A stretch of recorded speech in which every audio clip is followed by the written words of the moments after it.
এই সভায় কোনো বড় পণ্ডিত বা সাহিত্যিক নেই, কিন্তু যারা আছেন তারা হৃদয়ের ভাষায় প্রাণের মর্ম কথা বলেছেন।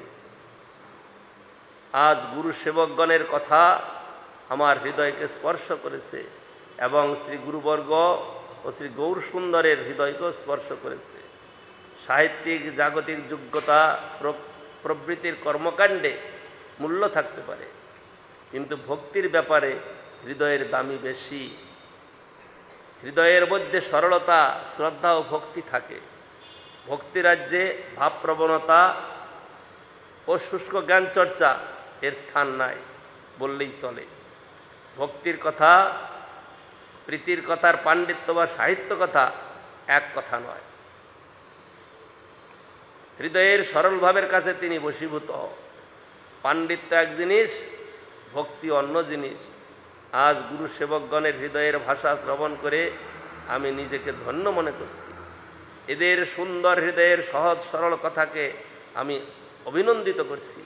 এদের কথাগুলি বক্তৃতার কথা বা সাজানো কথা হয়তো নয়, কিন্তু নিজেদের দুর্বলতার কথা সাজিয়ে গুছিয়ে বলতে পারেনি বলে ভগবান প্রীত হননি এমন নয়।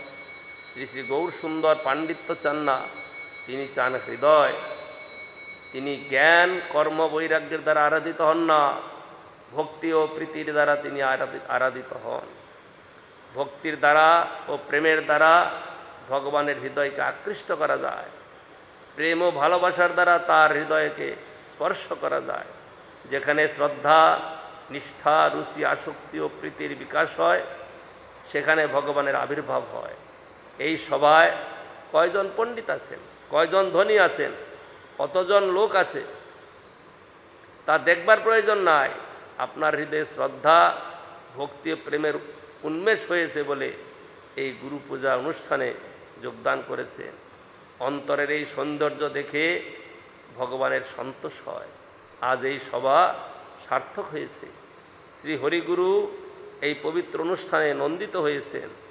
যেখানে সরলতার প্রকাশ, সেখানে ভগবত প্রকাশ। সরলভাবে প্রাণের অভিব্যক্তিতে ভগবানের আবির্ভাব হয়।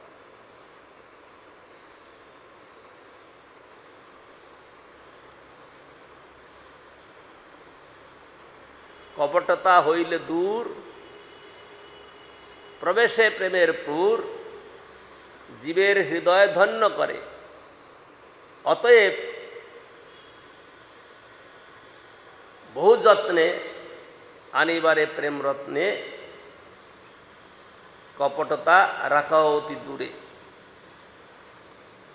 কপটতা বৈষ্ণব সমাজে একটা ভীষণ অন্তরায়। সহজ সরলভাবে নিজের জীবনকে সাজাতে হবে। যদি কোথাও কপটতা, নিজের সঙ্গী সাথী, গুরু বৈষ্ণব যার সঙ্গেই হোক, সহজ সরলভাবে ব্যবহার করতে হবে। কারণ হলো, আমার থেকে তার কি লেনা দেনা আছে,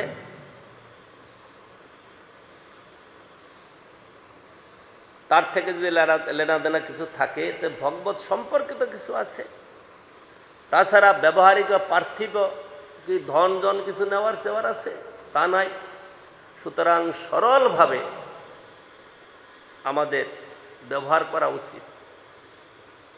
কোনো রকমের কপটতা যদি রাখি, তাইলে কি বলছেন শাস্ত্র? কপটতা হইলে দূর, প্রবেশে প্রেমের পুর। যদি গুরু বৈষ্ণবের সঙ্গে কপটতাই থাকে, তাহলে তার দ্বারা কিছু লাভ হবে না। কখন কখনো কোনো কথা গুরু বৈষ্ণবদের সামনে গোপন করে যেতে হয়, কিন্তু সেটা কপটতা নয়। যেমন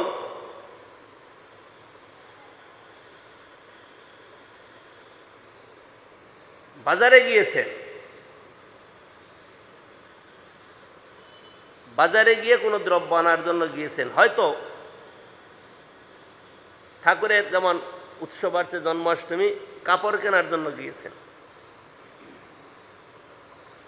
টাকা দিচ্ছেন গুরুদেব, তিনি ভিক্ষা করে দিন, প্রণামী সংগ্রহ করে যে কোনোভাবে দিচ্ছেন। দিলেন 1000 টাকা। কিন্তু পছন্দ হলো বলে 3000 টাকার কাপড় নিয়ে আসলেন, সেখানে কি গুরুদেব সন্তুষ্ট হবেন? সেখানে গুরুদেব সন্তুষ্ট হবেন না। হয়তো মনে করবেন না, তো ভালো কাপড় আনলাম, ঠাকুর গুরুদেব সন্তুষ্ট হবে, সেখানে সন্তুষ্ট হবেন না।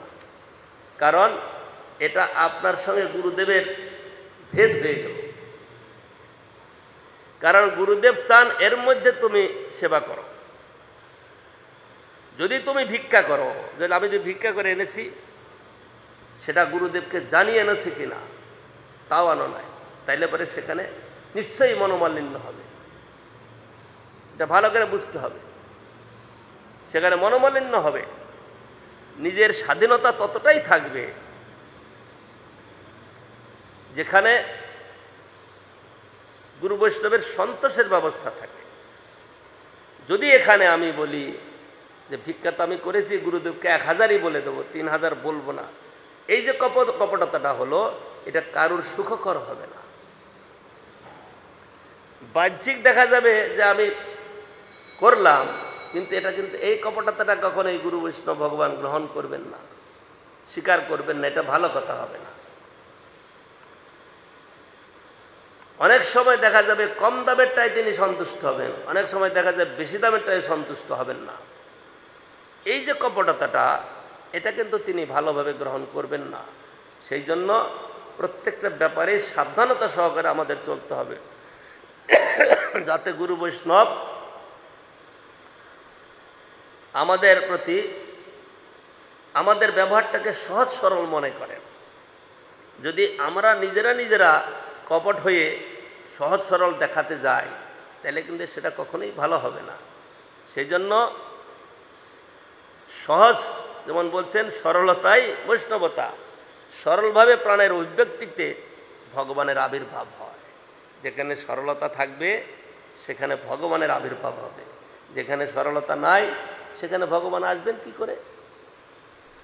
সেই জন্য সর্বদাই সহজ সরল হওয়ার প্রক্রিয়াটাকে গ্রহণ করতে হবে।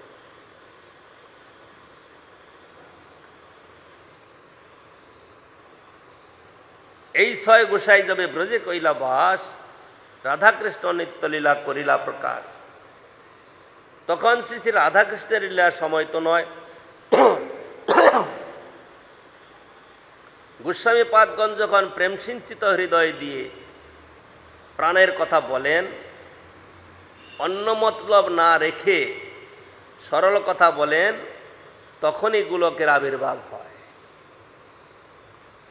সংসারের দুঃখ জ্বালা স্তব্ধ হয়ে যায়, অসৎ কামনা পাপ প্রবৃত্তি চাপা পড়ে যায় এবং সংসারের চিন্তা আর আসে না। এটা কিন্তু খুব গভীর তাৎপর্যপূর্ণ কথা। যে স্থানে বৈষ্ণবগণ, সেই স্থান বৃন্দাবন, সেই স্থানে আনন্দ অশেষ। কারণ যে স্থানে বৈষ্ণবগণ থাকেন সেখানে কি হয়? সেখানে হরিসেবা হয়, তুলসী সেবা হয়, সেখানে হরিকীর্তন হয়। তাহলে বৈষ্ণবগণ যেখানে থাকেন সেখানে হরিকীর্তন হচ্ছে, হরিসেবা হচ্ছে, সেই তো আনন্দের কথা। তো যে স্থান বৈষ্ণবগণ সেই স্থান বৃন্দাবন। বৃন্দাবন মানে কি? বৃন্দাবনে গেলাম, সেখানে বৃন্দাবনে কি বলে রাধাকুণ্ড, শ্যামকুণ্ড, গোবর্ধন দেখলাম, যে একটা সরোবর, 2টা সরোবর, আবার দেখলাম কুসুম সরোবর, আবার দেখলাম গোবর্ধন পাহাড়। ও, কৃষ্ণ এখানে লীলা করেছিল, ভালোই তো, একটা সরোবর, একটা পাহাড়, এরকম দেখলাম। কিন্তু ভক্ত কি দেখবেন? কৃষ্ণলীলাস্থলী। তার হৃদয়টা প্রেমে ভরপুর হয়ে যাবে। যেমন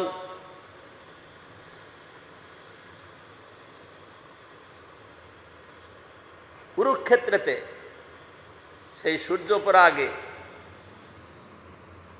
সূর্যগ্রহণের সময়তে যখন কৃষ্ণ সমস্ত দ্বারকাপুরীর থেকে সকলে এসেছিলেন, আর এদিকে তিনি পত্র লিখেছিলেন নন্দ মহারাজের কাছে, যে আমরা তো যাচ্ছি কুরুক্ষেত্রে, অনেকদিন দর্শন নাই, যদি আপনারা কৃপা করে এদিকে আসতেন তাহলে দর্শন হতো। কে কে আসবে সব লিখে দিয়েছিলেন, তাতে সমস্ত লোক গিয়েছিলেন, কিন্তু সখারা যান নাই। সখারা সেখানে গেলে পরে গরুগুলো কে চড়াবে? সেই যে সখাদের যাওয়া নিষেধ, কারণ সখারা গরু চড়াতে গিয়ে কৃষ্ণের সেই লীলা সবসময় অনুভব করছেন। তারা যখন গোপীদের সঙ্গে মিলন হলো, গোপীগণ বলছেন, হে কৃষ্ণ, তুমি তো চলে আসলে, কিন্তু সেই বৃন্দাবন, সেই গোবর্ধন, সেই সরোবর আদি সব রয়েছে, আমরা সেসব দর্শন করে কি করে বেঁচে থাকতে পারি, কি করে টিকে থাকতে পারি? তুমিই বলো। কারণ তুমি থাকলে পরে সেখানে সৌন্দর্য বাড়বে, তার মানে তোমার দ্বারাই সেসব লীলা সেখানে পুষ্টি হবে, আর তুমি নাই, সব আছে। তাহলে আমরা সেখানে কি করে সুখে থাকতে পারি? আমরা সেখানে আনন্দে থাকতে পারি না। তাহলে যখন আমরা বৃন্দাবনে যাই, দর্শন করি, এখানে কৃষ্ণ এই লীলা করেছেন, তার এই লীলাস্থলী, এসব অনুভব করে আনন্দে আত্মহারা হয়ে যায়। আর অন্যেরা তারা পার্থিব বস্তু দেখবে, গাছ, নদ নদী, সরোবর, এগুলা তারা দেখবে। সেই জন্য বলছেন, যে স্থানে বৈষ্ণবগণ সেই স্থান বৃন্দাবন। বৃন্দাবনে যদি এরকম দর্শন হয়, প্রাকৃত দর্শন, তাহলে কি বৃন্দাবন দর্শন হলো? তাহলে বৃন্দাবন দর্শন হলো না। বৃন্দাবনে না গিয়েও যদি বৈষ্ণব সঙ্গেতে বৃন্দাবনের অনুভূতি হচ্ছে, কি হরিকথা কীর্তন হচ্ছে, হরি সেবা হচ্ছে, বৈষ্ণব সেবা হচ্ছে, এই তো বৃন্দাবন। স্বরূপ দামোদর আদি বৈষ্ণবগণ তারা কোনোদিন বৃন্দাবন গিয়েছেন বলে কোনো গ্রন্থে প্রমাণ পাওয়া যায় না। তাহলে কি তারা বৃন্দাবনবাসী নন? তারা নিত্যব্রজবাসী, তারা নিত্যব্রজবাসী, তারা নিত্যব্রজে থাকেন। কি করে ব্রজে থাকেন? কারণ তারা ব্রজের ভাবেতে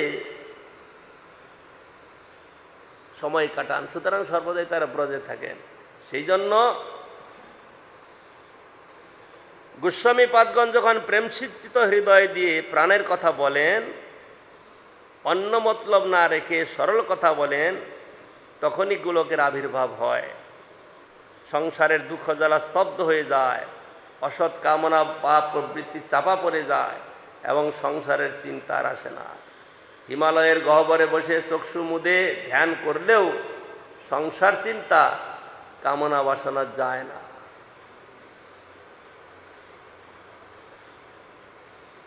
সেই জন্যে কলিকালে পূর্ব যুগেতে যেসব ভজন পদ্ধতি ছিল জীবের কল্যাণের জন্য, কলিকালে সেসব নয়। কারণ কলিকালের জীব অল্পায়ু, হৃদয় দুর্বল, চঞ্চল চিত্ত, বিভিন্ন রোগগ্রস্ত, তারা অধিক সময় বসতে পারবে না। ধ্যান লাগাবে কোথায়? ধ্যান কার ধ্যান করবে? ধ্যানে তো আসবে বিষয়, কারণ যুগটা তো এইরকম, বিষয়ের যুগ, কাল কলি।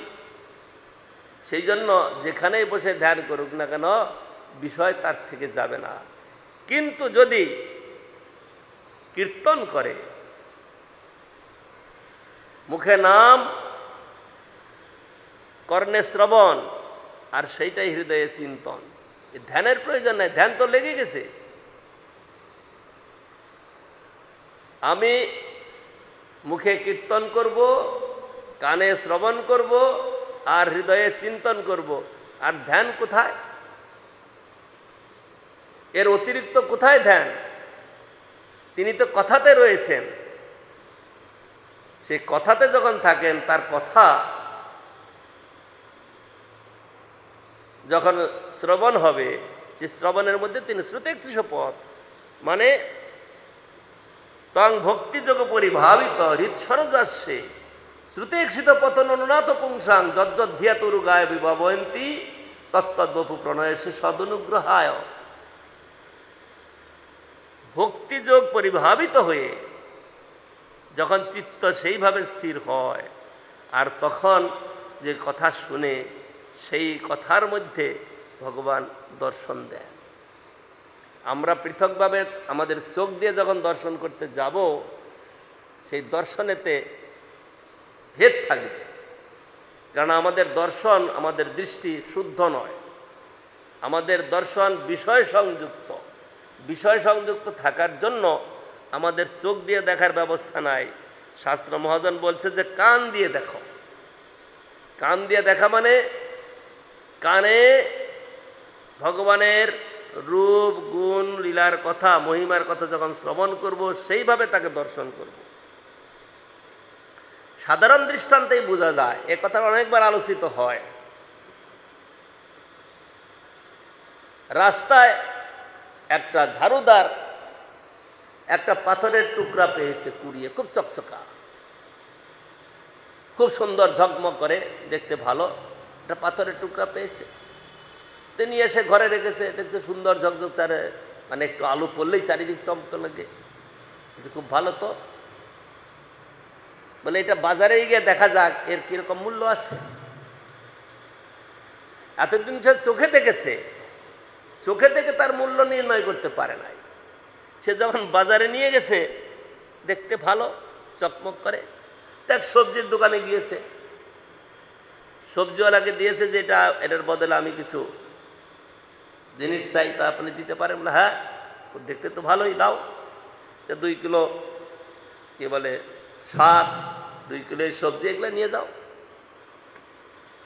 তখন সে লোকটা ভাবছে, রে এতদিন এই পাথরটা আমার ঘরে পড়েছিল, তা আজকে দেখি এর কিছুটা দাম আছে। এর যখন দাম আছে, তাইলে দামটা আর একটু পরীক্ষা করে দেখা যাক। শুনল প্রথম এই শ্রুতেক্ষিত পথ, শ্রুতির দ্বারা দর্শন, শ্রুত ঈক্ষিত, শুনে দেখা। যখন সে আরেকটু বড় দোকানে গেল, কি বলে এই মুদিখানার দোকানে, মুদিখানার দোকানে গিয়েছে, সেও ওটা বুঝতে পারে না এটা কি জিনিস, কত মূল্যবান। কারণ জহরেই জহর চিনে, কথা আছে না। তো যে গিয়েছে দোকানে, বলছে ঠিক আছে, তুমি এটা নিয়ে আসছো, ভালোই চকচক আছে, এই 10 কিলো চাল, 10 কিলো ডাল তুমি নিয়ে যাও। বলে ও দিচ্ছিল শাক, আর এ দিচ্ছে চাল ডাল, তাহলে মূল্য তো আছেই। তাইলে এগুলো কোথায় বিক্রি হয়? বলে একটু সোনার দোকানে। সেখানে নিয়ে গেছে। এত বড় হীরাটা দেখে সেই জহরি বলছে, আরে বাপরে, এটা কোথায় পেলে তুমি? বলে তো কুড়িয়ে পেয়েছি। কুড়িয়ে পেয়েছে, দাম তো এত যে আমার দোকানে যত মাল আছে সব দিলেও তুমি এটার আমি পুরা করতে পারবো না। বলে তাই নাকি? তাহলে এতদিন যে জিনিসটা ঘরে পড়েছিল কেউ আদর করে নাই, আজকে শুনে শুনে তার কত আদর হয়ে গেল। সে কি ওই জিনিসটাকে আগে ওইরকমভাবে যে রেখেছিল এখন সেইভাবে রাখবে? তা রাখবে না, এখন রাখবে আলমারির মধ্যে, কারণ চুরি হয়ে যেতে পারে। তো শুনে সে তার মূল্য নির্ধারণ করলো। ঠিক সেই রকম আমরা গুরু বৈষ্ণবকে, ভগবানকে আমরা যে দর্শন করি আমাদের প্রাকৃত অনুভূতিতে, কিন্তু যখন তাদের গুণ মহিমা শ্রবণ করব, তাদের প্রতি একটা আমাদের আলাদা প্রীতি ভাব জাগবে। সেইভাবে যখন দর্শন করব, সেটা হবে প্রকৃত দর্শন। আর তার পূর্ব পর্যন্ত হচ্ছে কি প্রাকৃত দর্শন। সেই জন্য বলছেন ব্রহ্মাজি, শ্রুতেক্ষিত পথন অনুনাত পুংসাং যজ্জধ্যাত উরুগায় বিভবয়ন্তী তত্তদ্বপু প্রণয়সে সদনুগ্রহায়। ভক্তগণ যখন ভক্তিযোগে পরিভাবিত, হৃৎসরজ, ভক্তিযোগের দ্বারা পরিভাবিত হয়ে হৃৎসরজে, হৃৎপদ্মে যখন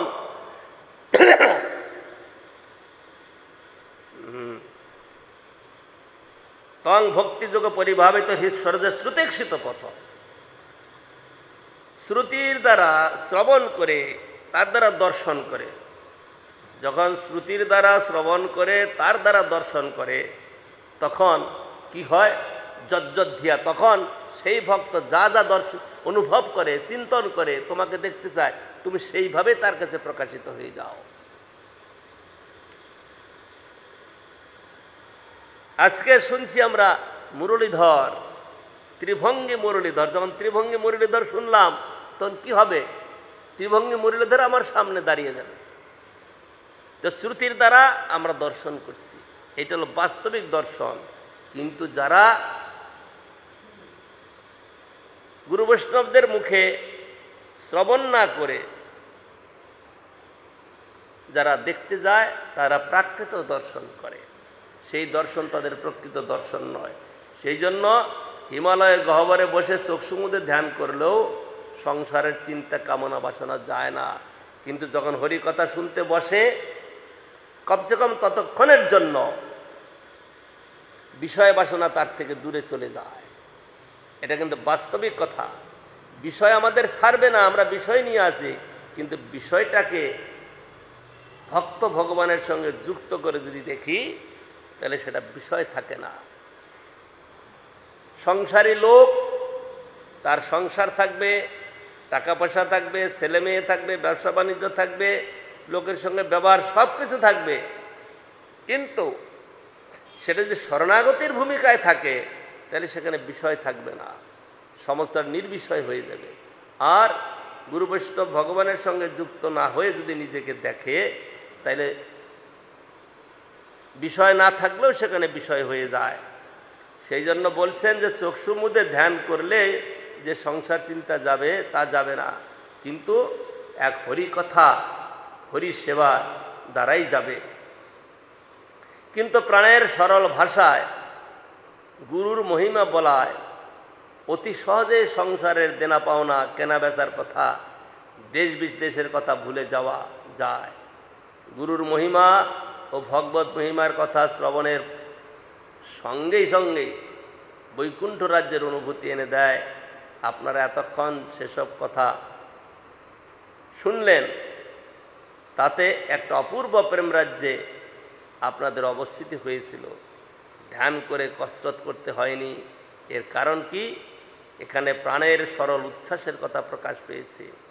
ভগবানের সর্বচিত্তাকর্ষক, হৃদয় ভরা ভগবত কথা কীর্তনে তার আবির্ভাব হয়। সুতরাং ভগবানকে পেতে গেলে মহাজনদের কথা সরল, হৃদয়কে সরল করতে হবে। হৃদয়ের মধ্যে যদি কপটতা রাখা যায়, তাইলে সেখানে গুরু বৈষ্ণবের বা ভগবানের আবির্ভাব সম্ভব নয়। সেই জন্য কপটতা হইলে দূর, প্রবেশে প্রেমের পুর, জীবের হৃদয় ধন্য করে। অতএব বহু যত্নে আনিবারে প্রেম রত্নে, কপটতা রাখা অতি দূরে। কপটতাকে আমরা প্রশ্রয় দিলে পরে সেখানে হরি ভজন থাকবে না, হরি সেবা থাকবে না।